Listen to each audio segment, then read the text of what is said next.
Strap yourselves in and hold on tight. This is the Power Movement.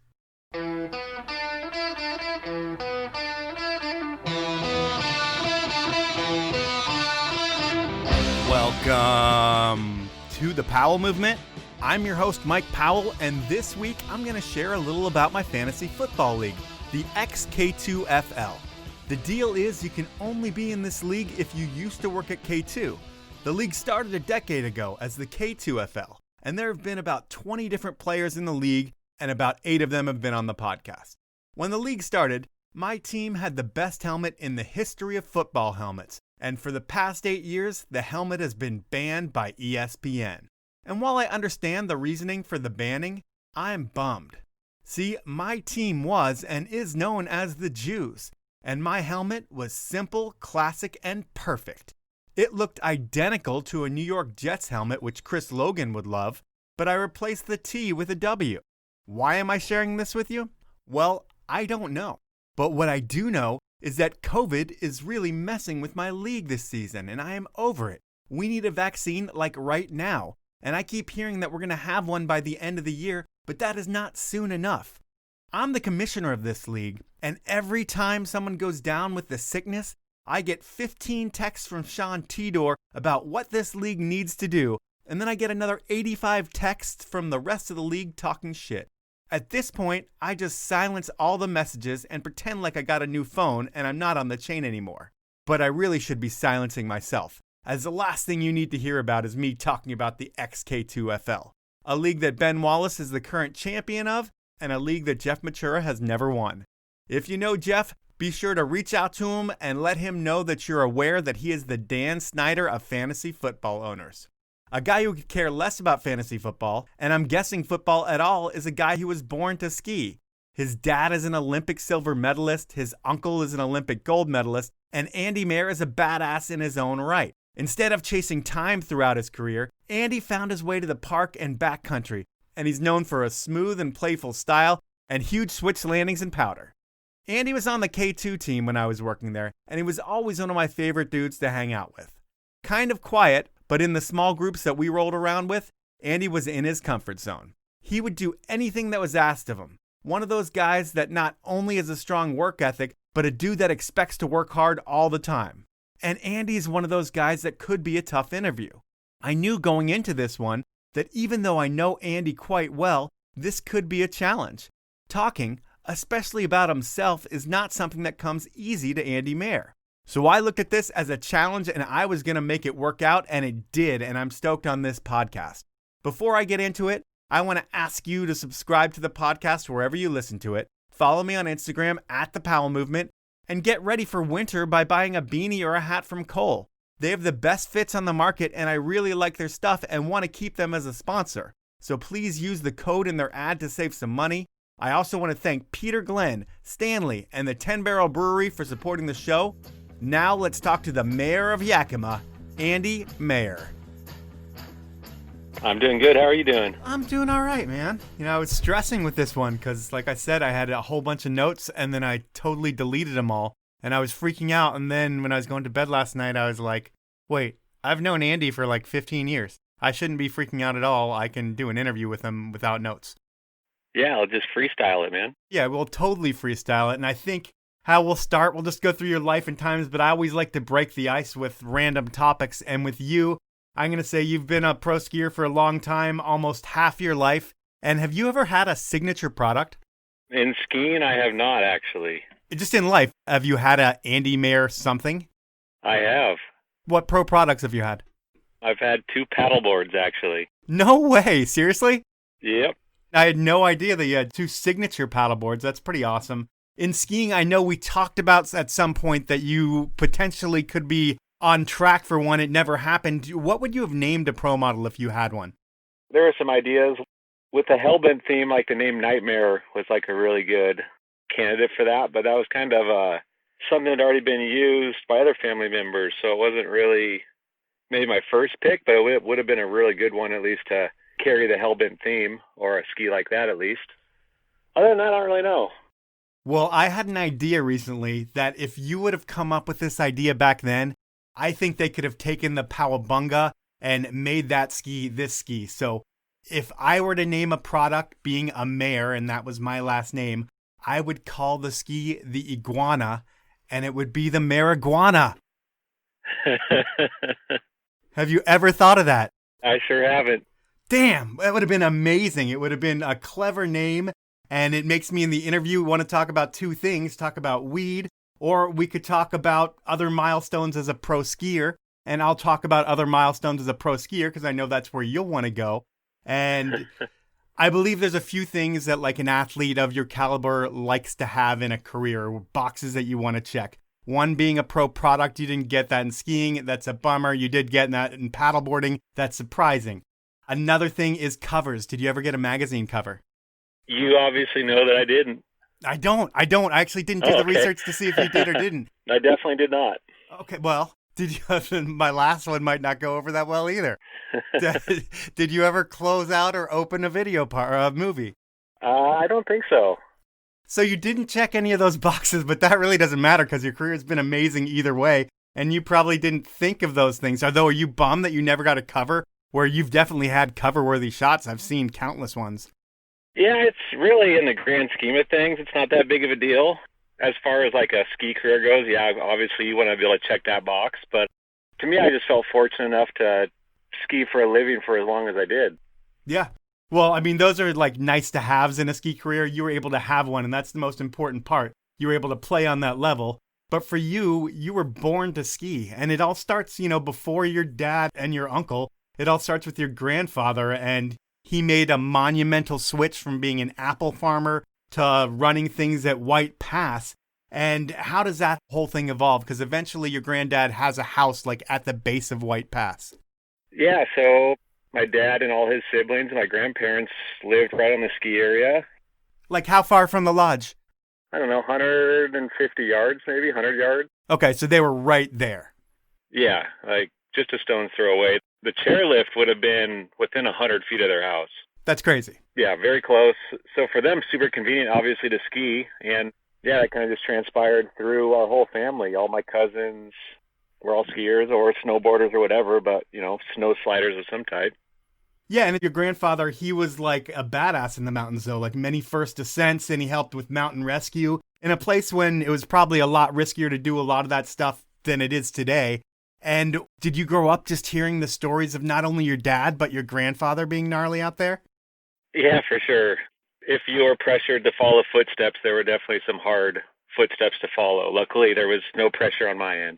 Yeah, it's like everybody puts the foot on the gas and goes as fast as they can, it seems like, in your family. Do you have any mare in like the family or extended family that just likes to ski slow and make some turns and chill, or does everybody have that mentality? It's probably half and half, I'd say. There's definitely the competitive bunch, and then there's the just do it for fun bunch. And I maybe am one of the few, or there's maybe more, it's hard to say actually, but that kind of bridges that gap. I like to be competitive, but I also don't want that to overshadow the fun portion of it. And the one thing about all of your family and everybody involved is everybody is super humble and everybody's a hard worker. And I found that with you. And then when you look into your dad and your uncle, they seem like that, where they're like good old boys who really like to work hard, and all these good things happen from their hard work. But it wasn't like they were soliciting it. And is that kind of the mare mentality as well? Kind of just hardworking people with their head down, not really worried about what others are doing? I would say so. Obviously, there's cool trends that you can follow, but I don't think that's the way to live your life. I think you want to go and do what makes you happy and do what you like and not be too worried about everybody else's opinion. Well, the opinion of your family was really high because your dad, Steve, and his brother, Phil, they are Olympians. Your dad won the silver in 1984. They were twins, and they were rock stars in a world when there were only like 3 TV channels and newspapers, and there weren't many outlets for people to get media. And growing up, did you feel their celebrity, like you could go places and people knew who the mares were? Not really. Like, growing up, I didn't really know any different. I mean, I went on trips and stuff, like occasionally, pretty rarely though, with my dad, and that was pretty apparent that they were celebrities as far as that goes. But kind of just normal life, as a family around home, like there wasn't really a lot of that. It wasn't maybe till later when conversations would come up with people that got to watch the Olympics. They were saying, I remember watching that. That was an amazing time. And so, yeah, it's kind of a strange thing, like to me, I don't know any different than having my parents who are my parents, and my dad and uncle both. They don't really go around acting like rock stars, like they're hot shot famous people. They're just normal guys. So to me, it's pretty normal, I would say. Did it create any cool opportunities, like any of those celebrity ski races or things that you got to go to where you were just like blown away, like standing next to Hulk Hogan or something like that? I definitely got to go to some events that would have like celebrities from other things, but I already carried the mentality that, okay, my dad is, I guess a rock star in the world, or for sure for his time, but still a normal guy. So that just made me kind of treat everybody like they're normal. So some of the celebrity events we went to, a lot of the people actually didn't even really know anything about, because they'd be TV celebrities. And I don't necessarily watch a whole lot of TV, so I'm not too up to date on who's who and what's what. Gotcha. And in terms of your ski career, I would think that the second you can hold your head up or your neck muscles work well enough, they put you on skis. But when do you actually start skiing, or when do you hear that you start skiing? I think I would have been either 2.5 or 3, somewhere in there would have probably been when I was able to stand on skis and go. But I don't actually know when I was kind of set free to go and just have at it. I don't know how old I was for that. When do you remember skiing? When was like your first memories of really skiing and enjoying it? First memory of skiing would actually be, maybe I wasn't enjoying it, but I remember being really young and my dad teaching me how to like ski down like a Mowgli Black Diamond run. And now I think back on it, it's like, yeah, I think I would have been enjoying it, but I do remember like not being too stoked to be doing it. But then, obviously once you get through it, you're okay, I did fine, then you can do it more and then it's not a big problem. But I do remember the first time, the run was called Waterfall, actually. And it's funny to ski that same run now, remembering it from when I would have been probably 4 or 5 years old.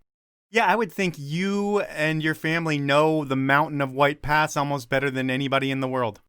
Yeah, I'd say that's pretty likely. There's definitely some other people that are around the area that do a lot of exploration as well. I probably am up there as one of the most knowledgeable as far as lift accessible routes. And then when you get out into the backcountry, there's definitely people that have far more time out there than I do.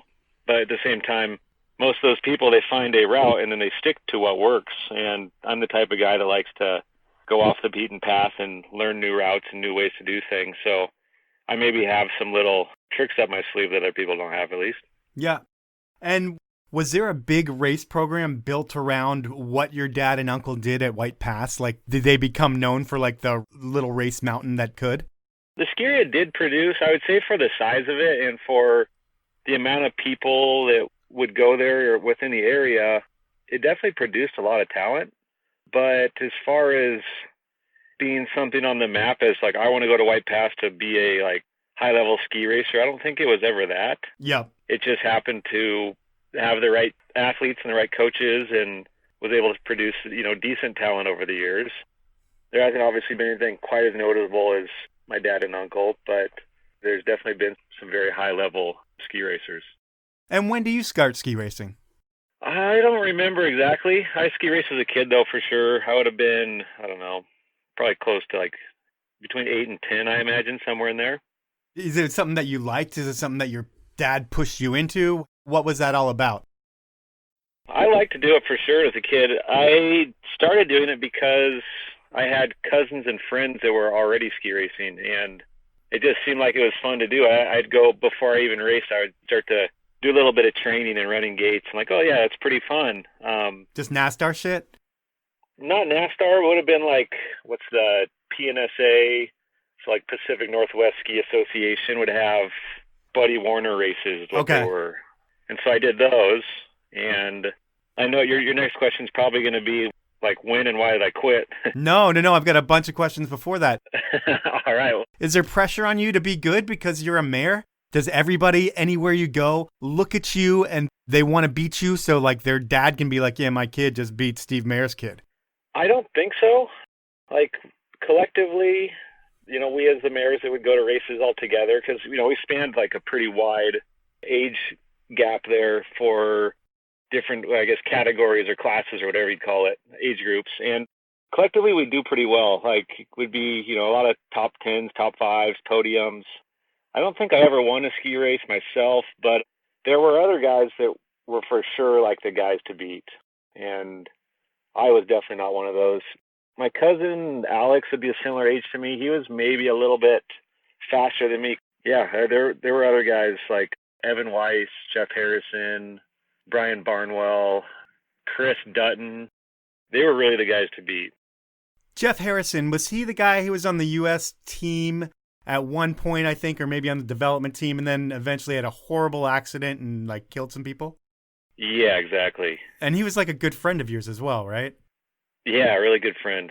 He skied at White Pass, and so he was like pretty much one of the major two guys to beat in this whole ski race deal. And then, yeah, unfortunately that accident happened, and that was a life-changing thing for a lot of people. Yeah, and where is he today? He lives, oh man, I should know this, somewhere, it's either Olympia or Tacoma. I haven't talked to him for a while, so I'm obviously a pretty bad friend. Life happens, man. You have 2 kids. I get it. Exactly. So he's living over there. God, he had a girlfriend. I think he had a girlfriend. You might have brought her by our house, and she was on the U.S. freestyle team, and she just, I think, hit her head hard many, many times and had to not do aerials anymore, and it probably still affects her to this day. Do you remember who I'm talking about? Or do you remember that at all? Yeah, Tina. She was super nice. Yeah, she's awesome. The last time I really talked to her was, I hate to get into the story, when Jeff went to prison because of that accident, unfortunately. And when I went to his hearing, his parole hearing, she let me borrow her car and then just leave it at the airport. It was a deal where like we couldn't all link up and stuff, but she's like, just my car will be at the airport. It'll be in this parking spot. The keys are hidden here. Just go and take it, and then just drop it off and let me know where you dropped it off. So yeah, she was super nice. It was kind of the same deal. Unfortunate that skiing, eventually has to stop. Your body can't do it forever. Yep. And while you're doing it as a youngster and you're racing at that point, I'm not even going to ask you what makes you quit at first, but while you're still racing, skiing's starting to get cool in the world. Like when you start skiing, it's not as cool as it's going to be because snowboarding starts getting more popular. And it seems like as you get older, the tables start to balance again. But towards the end of your race career, twin tips start to pop up. And that's when the sport's really changing. Are you aware of everything that's going on in ski culture? Are you watching the movies and just know what's going on? Not really. Like, I always just loved to ski pow and hit jumps and drop cliffs and stuff. So, like, that was just something like I did regardless of that becoming like a cultural shift. But my older cousin and Tyler had, I think, Freeze magazine and maybe some Free Skier magazine, some like the really early issues. And then we had some friends that had some ski movies. And so I started to see that stuff and like be like, wow, this is actually something that people do and they do at a high level. And so, yeah, the interest for sure kind of shifted more toward that. And it became harder for me to want to go and train gates and drills and technical stuff when there's like good snow to ski.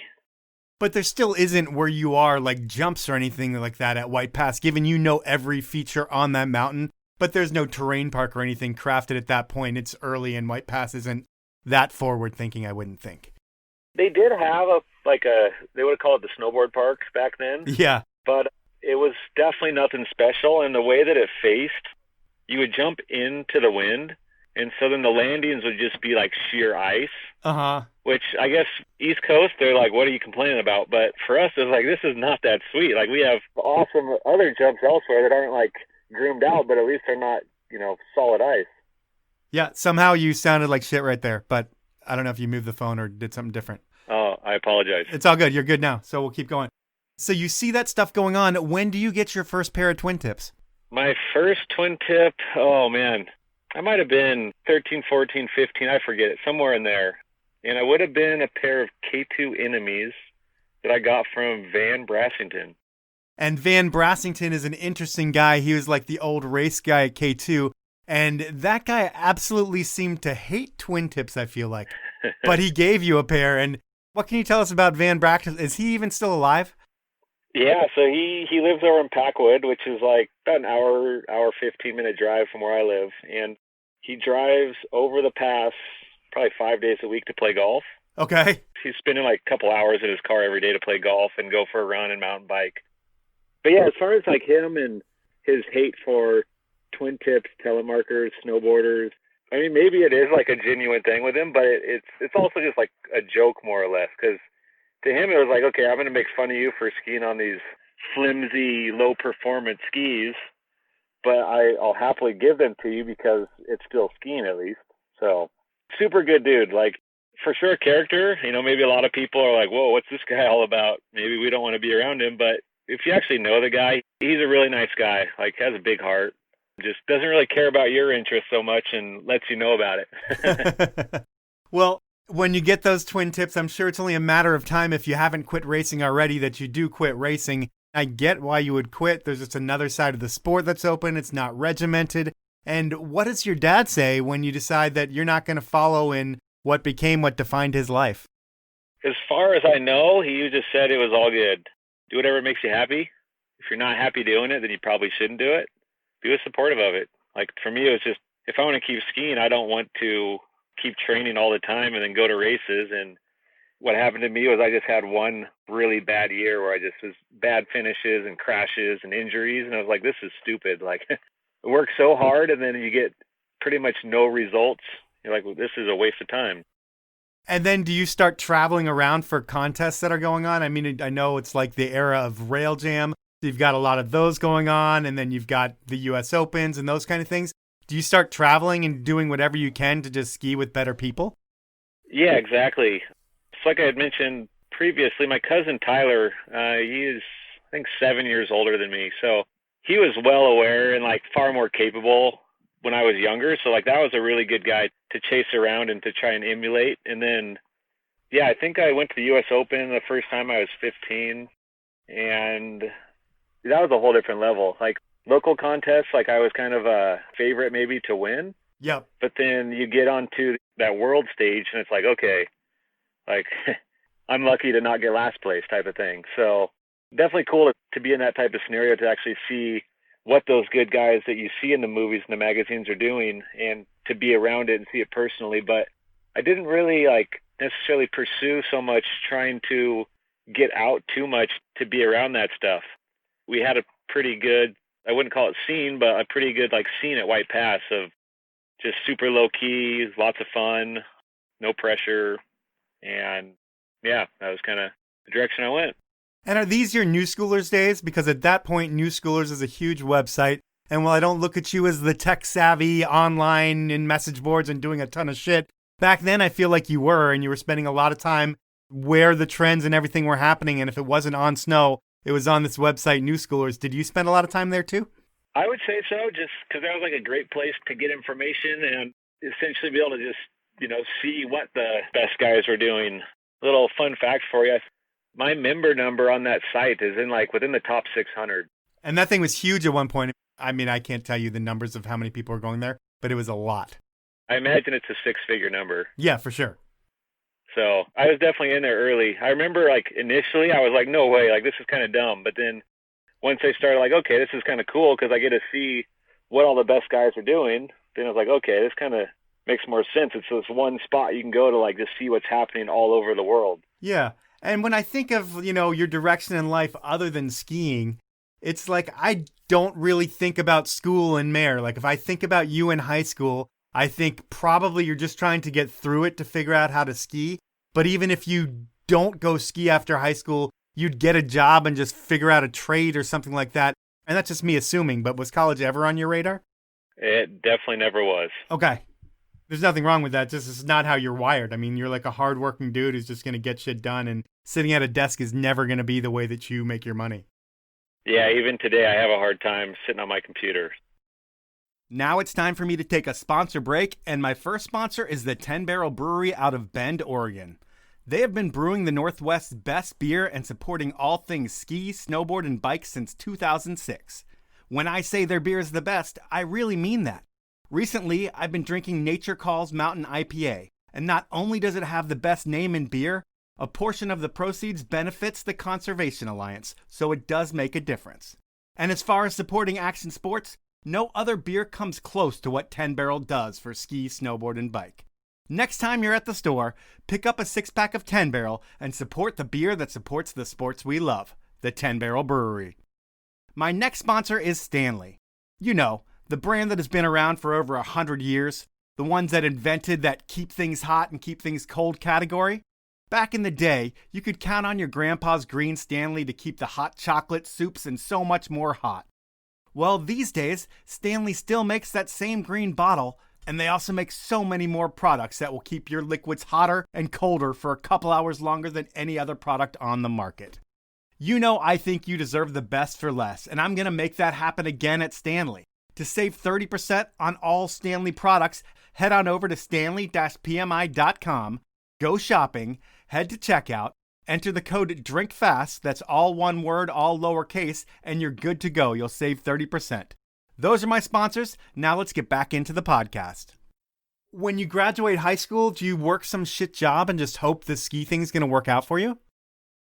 Yeah, more or less. So right out of high school, I moved down to Mammoth Lakes, and I worked the night shift at Vaughn's, so the grocery store. So I would, work at night and then ski as many days as I could. You're already a sponsored skier. I think you've already started getting flowed K2s. You got K2s way earlier, actually. But by the time you're 19, are you making money to ski at all? Is there any income coming from being on skis?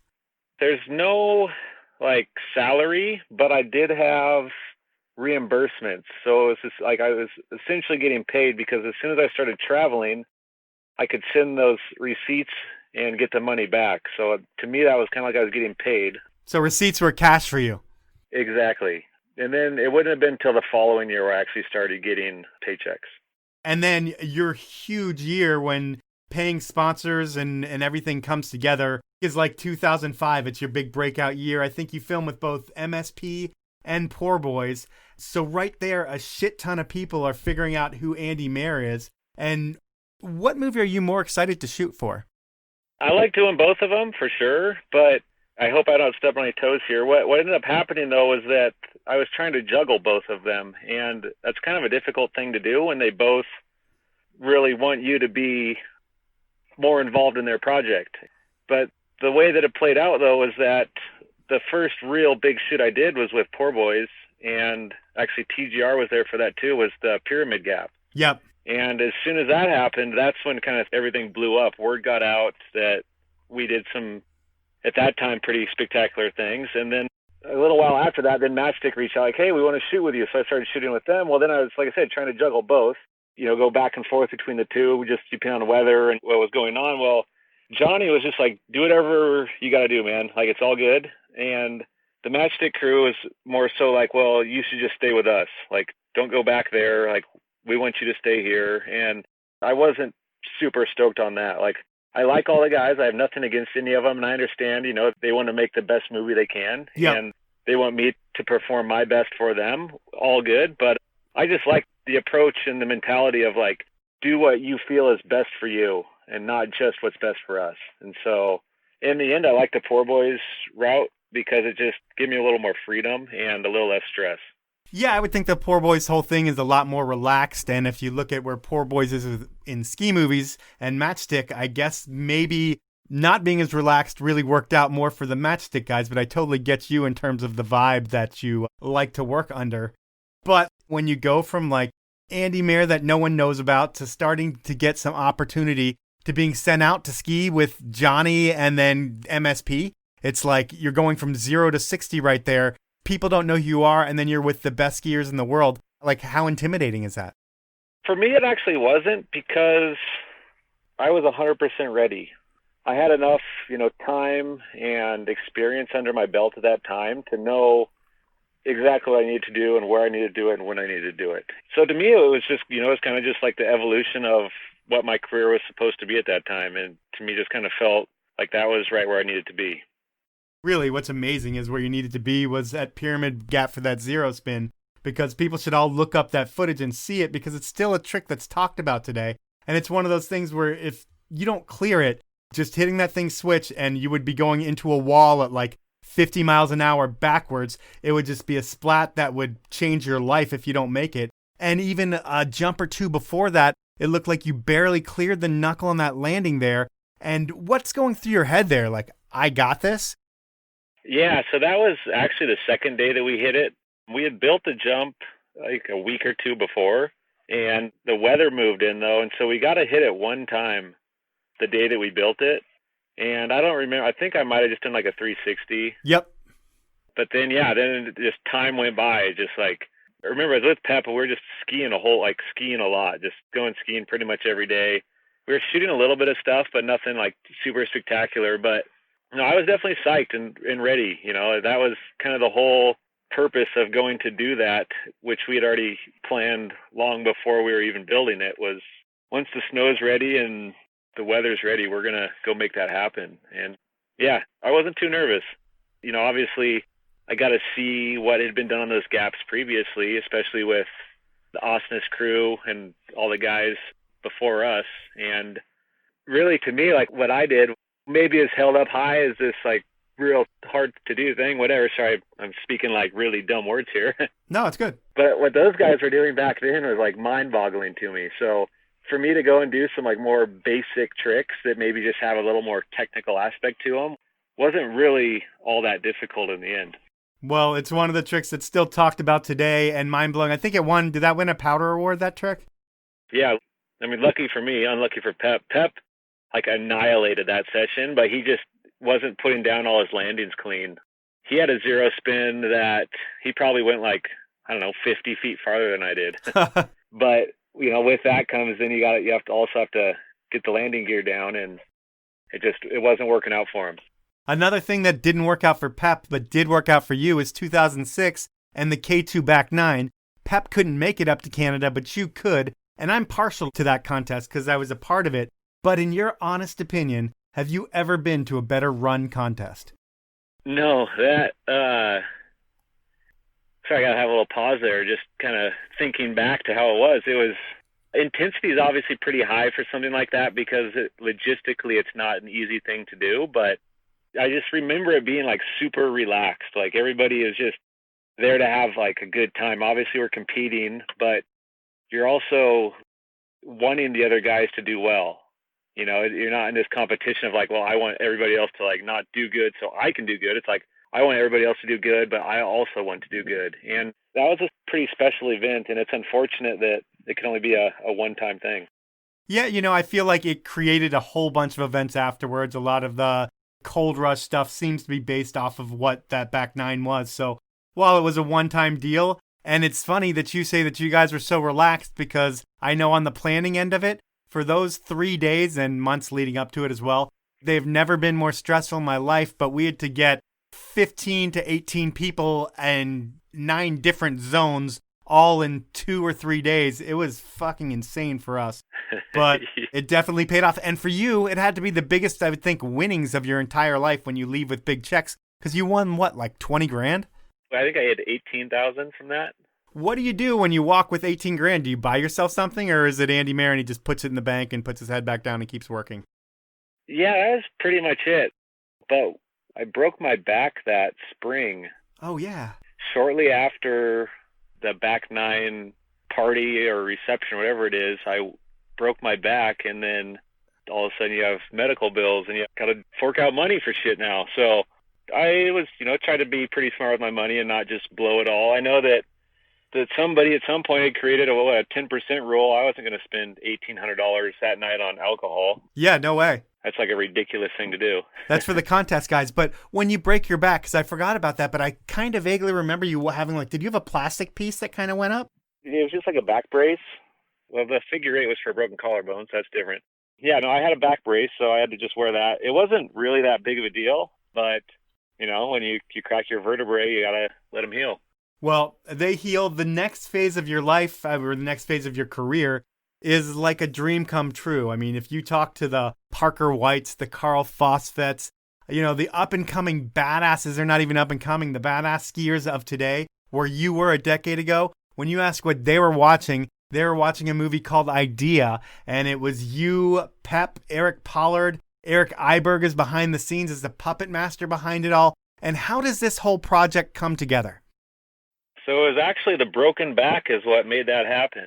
I broke my back in Breckenridge, Colorado. I had driven out there, so I was kind of in a scenario like, okay, I'm probably not going to drive myself home right now. And so I just kind of cruised along. I don't remember if Iberg was in Colorado or not, but I know he was in California because I ended up in California and I was sharing a hotel room with Iberg. And, they're out shooting and skiing and doing stuff every day. And I'm just like taking a walk around the block and then laying in bed and just kind of relaxing. And so I remember just having tons of time to think about stuff. And that was kind of like having Iberg right there. And with the movies that he had made in the past, being like, okay, this is a great guy to pass ideas off of and talk to about stuff like that. And yeah, that's kind of where the whole idea came up, was in a hotel room. And I think it was Mammoth, could have been Tahoe. I don't remember exactly. But initially my idea was like a far bigger scope than what idea was.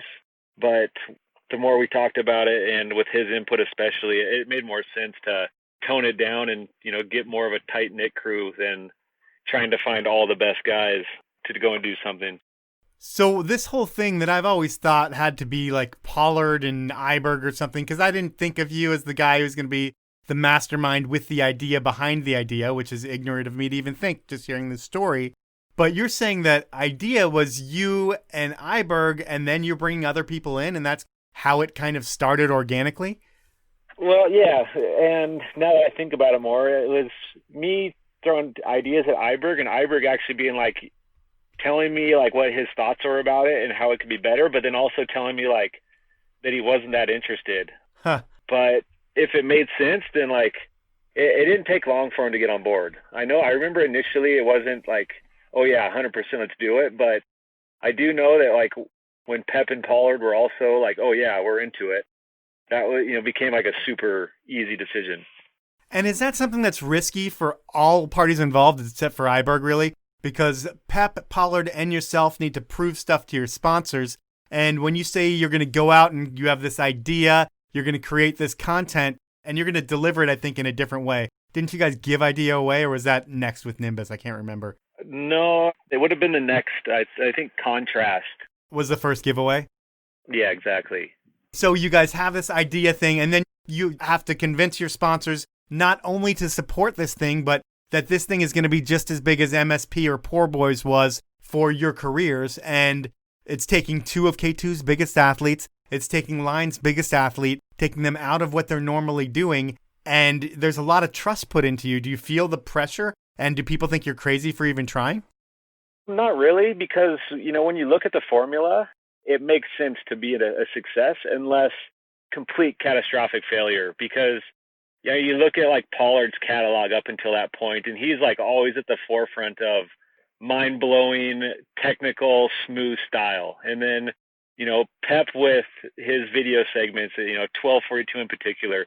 And then where I was at that point, with War and Hit List and I think Ski Porn, like there was already a lot of interest in what we were doing. And so for us to branch out and do our own thing, for sure people were going to follow. There's pretty much no chance that people are going to be like, oh, well, they're doing their own thing, screw those guys. It was like, if you want to see what we're doing, you have to watch this. And through all the stuff up until that point, people wanted to see what we were doing. So, yeah, to me, it was a no-brainer. There was no chance we're going to fail, like I said, unless something went horribly wrong.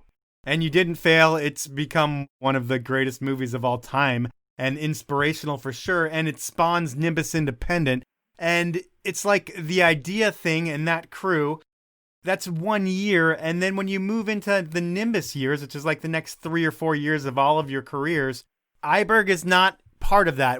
Is there bad blood there? Or is it just like, hey, we've got a different vision than you were part of on this last project? No. Well, so like I said, Iberg, he was kind of already like, I don't necessarily want to continue to make ski movies because it's a ton of work for the producer and, potentially next to no return. It's like a lot of work for a break even or lose money situation. Yep. So he really wasn't interested in doing more moving forward. He was happy to help us get our feet off the ground and get moving forward. But as far as, wanting to have the stress of being in that role again, he just wasn't interested, which, more power to him. I wouldn't want to be in the same or in his shoes either. That is true. Yeah. Do you guys even realize back then the impact that these movies are having on kids and like the future of skiing? At the time, maybe not, but it's like almost like a what's the right word for that? It's almost like a hypocritical answer I'd give you, like yes and no. I don't know what the right term for that is, like a two-sided answer where, like I had said with Pep's history and Pollard's history for numerous years, and then, I had a year or two going into there too. We were already pushing, a lot of the boundaries on what could be done differently. And there were other people doing it for sure, but, maybe not quite the same as we were. So us getting together to do all that stuff, it kind of made sense that people are going to want to watch this, and it's going to push people to want to do this stuff. And so I guess I'm not sure if I'm answering your question there, but I feel like, maybe we already knew that. I guess there's an easier way to focus on the stuff that we wanted to show and not just, somebody else filming us doing our thing and then showing what they want to show. Yeah, you wanted to control the content from start to finish and not just see an edit when it's done and be like, oh, they left that part out. Damn, that sucks. Exactly. Because then that way we are essentially being able to make the image we want to show correct that people get to see. And then if that's something that they like and they want to emulate, we feel like we've done it correctly. So you're with Nimbus for quite some time, and it's like all of you that are part of the project have the same vision. Everybody's got their own unique style, and everything seems to be working. What's the reasoning for Nimbus not moving forward? Well, obviously, I forgot to mention, when I became Nimbus, Ben Chetler came in as well, and he fit in perfectly, because we all had a very similar outlook and mentality, and I want to make sure I'm not leaving him out of that because he was a big part of our crew as well. You had others too, like didn't Blake pop in and out of there and other like just random people? Yeah, we had people that would cruise along with us for a while here and there as well. But it was really the four of us that would have been like the main four guys. Yep. For a majority of it. I mean, Nimbus, obviously, it continued onward. It just, eventually, I became less involved personally. And it wasn't, I don't necessarily know the 100% true reason for that, but from my understanding, it came down to sponsor dollars. Now it's time for my final sponsor break, and Cole Headwear is new to the show, but not new to my life. Cole is a Seattle company that is made up of some of the raddest people I know. And on top of being rad, they make the best fitting beanies and hats out there, period. Nothing else comes close. Saying that may offend some other friends I have in the hat business, but honestly, when I make Powell Movement hats and beanies, I always go with the best, and the best is Cole. You know who else deserves the best? You do. And you shouldn't have to pay full price for it. So I'm going to save you 15% on everything Cole, and all you need to do is head on over to coleheadwear.com. Go shopping, buy some stuff, and at checkout, enter the code POWEL15, that's all one word, all lowercase, and you'll save some money and help support the show. Last but not least is Peter Glenn Ski and Sports. For over 60 years, they have been getting people on the snow, in the water, and on the pavement. Not only have they provided a great retail experience, they also play against the big internet guys. Over on their website, peterglenn.com, you'll find great brands, great products, and deals. Peter Glenn also offers shipping on orders over $49. They'll match the price found at other websites. If you need something ski, snowboard, wakeboard, or inline skate related, head on over to peterglenn.com. Those are my sponsors. Now let's get back into the podcast. It sounds like your sponsor dollars are going all over the place, it seems like, because with K2, you end up shooting with Warren Miller. You end up shooting with Poor Boys again. There's some other projects. And one thing with all the different people that you film with, when you film with Warren Miller, I think it's another level compared to what you're used to with your Matchsticks or your Poor Boys. And are those different types of shoots in terms of luxury and maybe them not being as hard or challenging, but just like you're pampered? For sure. I mean, logistically wise, the Warren Miller ones, from an athlete standpoint, at least from my perspective, is way easier because they already have a plan and, they do the work to execute that plan, and you show up and just do your part to be a part of that plan. And so the Warren Miller stuff for me was always like a really good time because, you're staying in, maybe not for all Warren Miller parts, but for mine at least was, you're staying in high dollar lodges or high dollar remote lodges, and you're flying in helicopters and you're skiing the best snow and the best terrain. So that's hard to compete with, obviously. And, it's got the biggest audience. So from like a business and a career standpoint, that's maybe the best thing to do. Maybe within like the local hardcore niche of like free skiing, that's maybe not the best thing to do because you're selling out. But as far as a business goes, and then, you factor the pleasure into that as well, being able to, I couldn't tell you dollar figures, but go burn that much money on jet fuel and not have to ever see a receipt or pull out your credit card. You're pretty lucky, to be in that position. Well, your sponsors pay for all that for sure. So it Yeah. is lucky, but you get a ton of exposure and it helps build your brand. And the thing with you and your brand is before you even started any of this, you were a mayor. So everybody knew who you were and you were able to just, by being a great skier, you just carry on through tradition. And in a world like Warren Miller, just carrying that name on has to be gold to be able to tell stories about your dad and uncle. And this is what Andy Mayer has become. And it just makes it that much easier for them to want to put you in the movie. Then your sponsors pay for it, which is amazing. But eventually you end up getting married. I don't know how I just segued to that, but I did. And your wedding is an interesting one for me because I couldn't attend it. I was anticipating attending it because I got an invitation and I was like, oh, sweet, Mayer's getting married and he invited me. That's pretty awesome. I love Andy Mayer and he invited me. He likes me too. It's not just because I paid him that he wanted to hang out with me. And then I couldn't go to your wedding because like a month after we got the invitation to go, we get another like email or something saying like, hey, we're getting married next week instead. And it was like, uh-oh. And next thing you know, Andy is not only married, but he's having a baby. How crazy was that moment in your life? Yeah, things changed pretty quickly over the course of a couple of years there. And for me, that was always the direction I wanted to go. Timing was what it was. Like there isn't a good or a bad time to have a kid. You just have a kid. At least for us, though, the planning was we want to have a kid in the summer so we can still ski in the winter. We don't miss a winter. Shan obviously has to ski pregnant one winter, and then the next winter we have a baby to deal with. But yeah, no, that was kind of the natural progression of things for me was to raise a family. And within my ski career, I'd, reached a point where I was financially stable, at least at the time, and it made sense to start a family. Speaking of financially stable and starting a family, your big sponsor is K2, and they're going through some issues at this point. There's a bunch of turnover, and all of a sudden, you stop getting paychecks. Do you start freaking out when you're like, I've been on this brand for like 15 years, and I've never not gotten my paychecks, and now I'm not getting them? Freaking out's probably not the right term, but, a lot of curiosity, I would say, as like, why are the paychecks not showing up? My kids do the next couple months, and yeah, this scenario wasn't ideal for sure.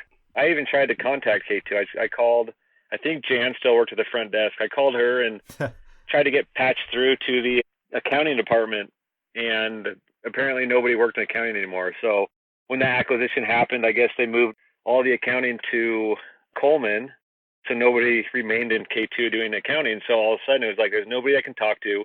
Nobody has any information. Nobody's getting back to me. Like, I just want my money. Yeah. And so that's got to be stressful, yeah, because you have a kid coming out, and when you don't have that contract with what you consider is, I would think, one of your biggest sponsors at that point, it's scary. And then they buy out your contract, they pay you out for the year, and how long do you go without a ski sponsor? I went the whole next winter with no ski sponsor, and actually skied on a bunch of different skis, which is cool. I always liked K2 products and have never had anything against them, but I did realize that, especially at that time, that there were better products. And that would even happen in ski tests. Obviously, there would be competitor skis that would be better than what we were testing of our own. But to be able to actually just go out and then just ski every day on competitive skis, it was good for me for sure, and kind of opened up my eyes as to what I actually like to have on my feet. But then essentially I wanted to let the dust settle because, that was a pretty big deal for me to have my only ski sponsor ever, actually. I did get some free skis from Volkel way back when, but that wasn't the same for sure. To have my only paid ski sponsor for 10 years or more, just suddenly, say, hey, we're done. We're not going to do any more, at least now. Maybe we can later. I just walked away. I said, okay, if we can later, we will. If we can't, it is what it is. But yeah, I let the whole year go by, and then I actually started reaching out to other companies just because I was liking competitors, or I shouldn't even call them competitors. I was liking other skis so much. I was like, other people make great skis. I should just move forward and keep skiing. But had a lot of offers of, we can give you free product, but we don't have any financial support available to me, it didn't make any sense. I don't care to ski on your skis that much that I have to promote them for free. And so I eventually reached back out to K2 because I was kind of striking out everywhere. And I don't know if it was because I was undesirable or if I was overqualified. Not really sure. Don't really care too much. You're branded K2, man. Your dad and uncle and yourself are all branded K2. Exactly. And so I reached out to K2 again. Lady Valerie worked there at the time, and she got me back on board, which was pretty cool. Not the same as what it was, and so obviously you get what you pay for. You pay a lot less, you get a lot less. But no, it is good to get back with the brand and get back to testing skis, because that's something that I feel like I could do pretty well for the company, was be able to test a diversity of products, from groomer skis to park skis, powder skis, like you name it. I can give good legitimate feedback all across the board.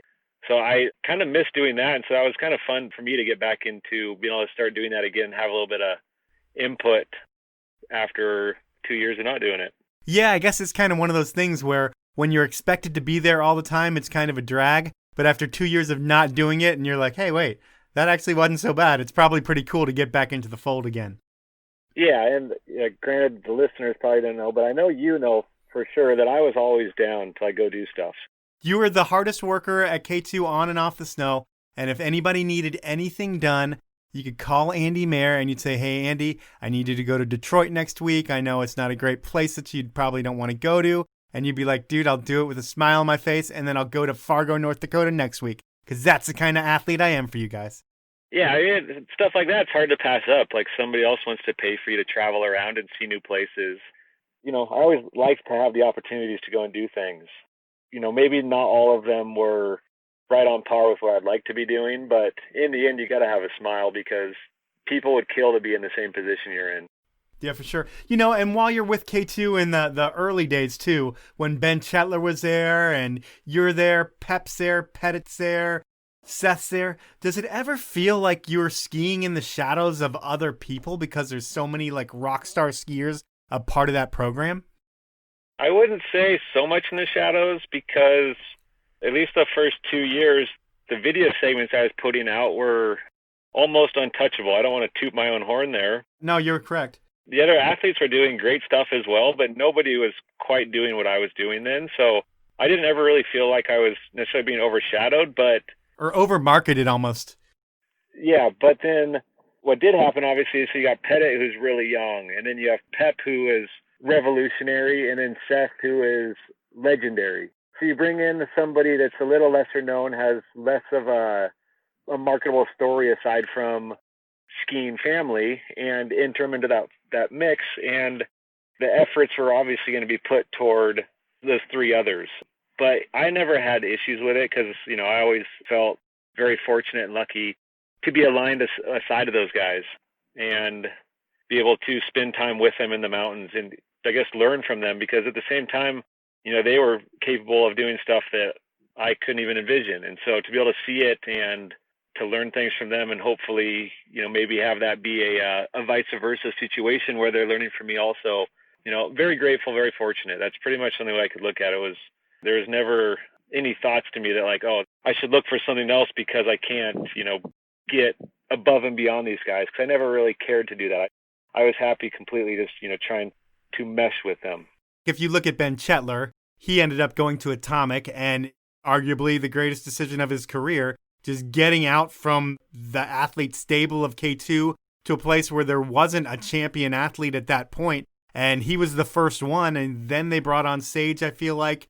And, they started changing the game within skiing as well.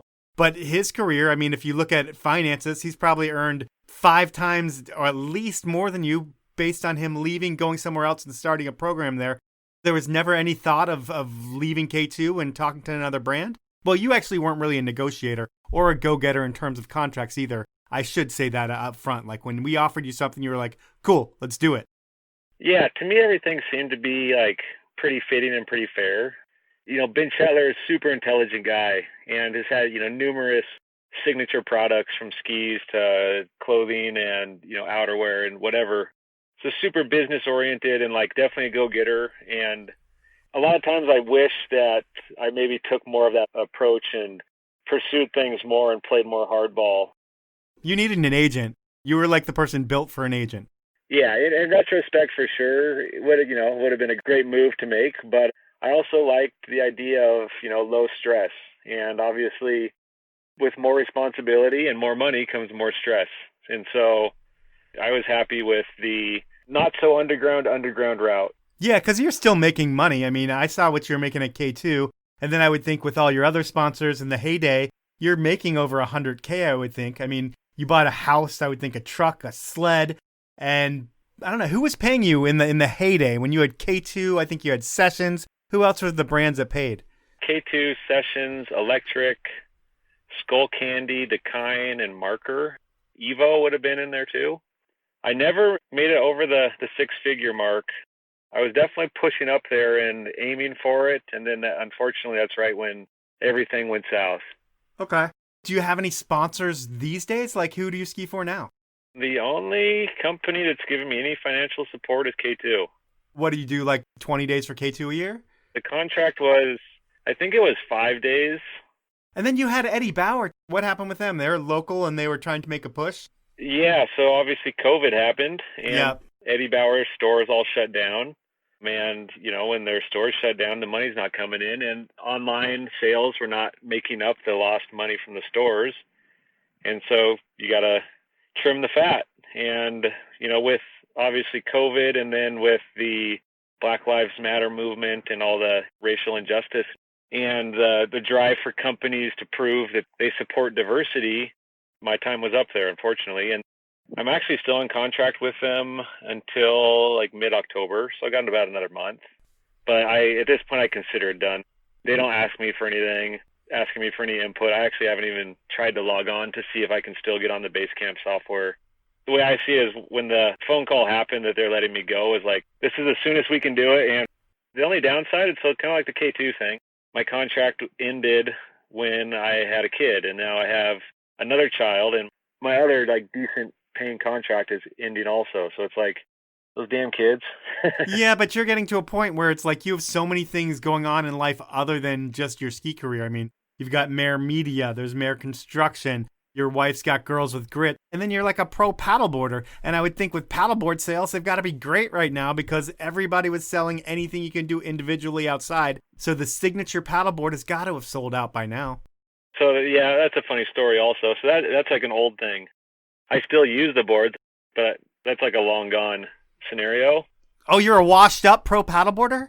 I'm pretty much a washed up every type of athlete, it turns out. But I'm like maybe just as or more capable than I've ever been. So it's kind of a ironic scenario where I can keep up with my 20-year-old self, but there's not any reason to because, if you get injured and you're not getting money to do it, then you got to pull the money from somewhere else. And I'm not about to do that. But yeah, no, life is good though because Shannon has her Girls with Grit, so she's coaching women in skiing and mountain biking, trail running, paddleboarding. So we kind of have all seasons covered. And then I coach with her. We started another company, Mahre Made, which is like Mahre Athletic Development Experience. And so kind of the same deal. Instead of going and filming skiing now, I go and teach people to ski or teach people to ski better. I don't necessarily teach people to ski. We don't actually do beginner lessons at all. It's all intermediate, advanced, or expert. But then, same deal, mountain biking, paddleboarding. I don't do the trail running stuff, but life's evolving. And obviously, like I said, got the construction and the Mahre Media. So we have our hands in a lot of pots. So there's plenty of stuff to do for sure. It's just, it's different, like having skied for money or skied for a living for so long. The transition's not exactly easy because you go from doing pretty much whatever you want to do every single day to I have to actually try and find time to do what I would like to do. But it's part of life. Like I don't look at it like a bad thing. Like once again, I just say, I feel super fortunate to have done what I got to do and make money doing it and be able to set myself up for the rest of my life as far as having a house and, being financial stable. Things have been a little bit different, obviously, with COVID, and that kind of crushed our coaching companies this summer. But it's not just me. Everybody's obviously taking hits right now. So it's a roller coaster ride, but yeah, I still get to ski. I still get to play on the river and ride mountain bikes. And so I can't complain. I got to spend a good chunk of my life playing all the time. And I'm happy I got to do it while I was, physically capable. And so when I'm quite a bit older than what I am now, like when I'm maybe not able to do those same things, I'll definitely be happy that I did do them while I could. Yeah, I mean, you definitely pushed the envelope for sure everywhere you went, and it was all documented. That's the beauty of it, is your kids are going to be able to see this stuff forever. At this point in the show, I have something that I like to call inappropriate questions. And how this works is I get someone that you know to ask you 3 questions, and this week I get none other than Pep Fujas or Fugis. How do you say it, Fugis or Fujas? Well, it's Fugis, but I call him Fujas. Okay. So we'll go with Fujas. And he's going to ask the questions for you. And when I asked Pep to do this, we were texting about it. He texted to me saying, like, what do I need to do? And I was like, you need to think of 3 inappropriate questions. And he's like, how inappropriate should I go? And I come back saying, the more inappropriate, the better. And he's like, okay, this should be fun. And then he came up with this question. So I'm going to give you question number 1 right now. And you can let me know what you think afterwards if they were very inappropriate. All right, Andy. You are now a father of 2 children, Huck and Ryder, respectively. I'm curious, what is the messiest bowel situation you've had to clean up and the worst place that it's gotten? There's a couple of them that stand out, but maybe the biggest one would have been we were flying to Hawaii with Ryder a couple years ago, but he might have gone a whole day or 2 days. He went way beyond when he should have without taking a dump. Yep. And he decided it was time to do it right at takeoff. So we're all strapped into our seats, and then there was Ryder sitting next to me. And it was like an adult-sized poop that he stuffed into his diaper. And, he couldn't do anything because we're on an airplane, we're getting ready to take off, so we're strapped in. And so he just had to sit there for whatever, 15 minutes. And if you're sitting on a hard surface and you poop, it doesn't go like it does in a toilet, that's for sure. Yeah. All right. Well, that is question number 1. I will jump into his second inappropriate question. Andy, who's your favorite Disney princess? Yeah, I don't know what the hell that is either, man. What the hell does he think this is? Inappropriate questions, and he asks, who's your favorite Disney princess? Do you have a Disney princess? Is there a story behind this? No, but that is an inappropriate question because I don't even have an answer for it. I mean, what could he have been thinking there? I don't know. Favorite Disney princess would probably be, I've been watching a lot of Disney movies lately with Ryder. So, is it Jasmine from Aladdin? Because she gets to fly around on a magic carpet. That'd be pretty fun. I'm embarrassed that you're even telling me this, but I don't know if it's Jasmine or not, but sure, I'm sure it is. But dumb question either way, Pep, just so you know. Yeah, it's not inappropriate at all. And there's no way for me to even spin it. We'll go to our final inappropriate question. I haven't witnessed this, but I'm curious. What's the hardest you've ever been slapped, and where on the body was it? Do you know what he's talking about here? I'm trying to think. Did people ever just walk up and slap you, like to say hello, or randomly slap you hard? Well, it's happened for sure. So I'm trying to think. The slapping that I remember, it was maybe the other way around, though, that Alex O'Brien, good friend of mine, it would have been around the pyramid session. He kept I think he was telling me to slap him. And I was like, no, dude, I'm not going to, why? Why would I do that? And he ended up, I think he just dumped his beer on me or something. And so I wound up, it didn't take me a split second to slap him really hard. I ended up chipping his tooth. Oh. But that's the only real thing I can think of. I can't think of any other time that somebody slapped me really hard. Well, I'm guessing that might be the story he was trying to get out, because Alex O'Brien is a great guy, longtime K2 photographer. I don't know who he shoots for now, but he does something. He's got a real job where he's a photographer. But you chipped his tooth, and that is pretty amazing. Andy, that's the podcast. And at this point, I want to thank you for your time. With your career, it's I got to see you from when you were a little kid, just like a cloud of smoke everywhere you went, listening to the gnarliest hip hop possible. And I got to see you grow through a full ski career. And now you're like a man with 2 children, a beautiful wife and family. I got to ski with you recently, and it's just amazing to see where you've gone. You've always been the same cool dude, whether when you were a young punk kid or now. You're always the hardworking Andy Mahre, and always a pleasure to talk to you, and I always love seeing you, and thanks for doing the podcast. Yeah, likewise. Thanks, Powell, and I hope you come and ski a white pass again with me this year. So that was time with Andy Mahre, and I knew Andy had a cool story, but I didn't know that he was the idea behind the movie Idea. Actually, maybe I did know, but details like that get lost in a cloud over time, and it's really cool to hear the story from the horse's mouth. And what's even cooler is that I knew this horse when he was just a pony, and I've been able to watch his career go from show horse competing everywhere to Hollywood horse who didn't have to compete anymore, he just had to make things look pretty. And while Andy's still a horse that can perform, he's never been a self-promoter. And in this day and age, if you want to get paid to ski, you need to be more than just a competent aging horse.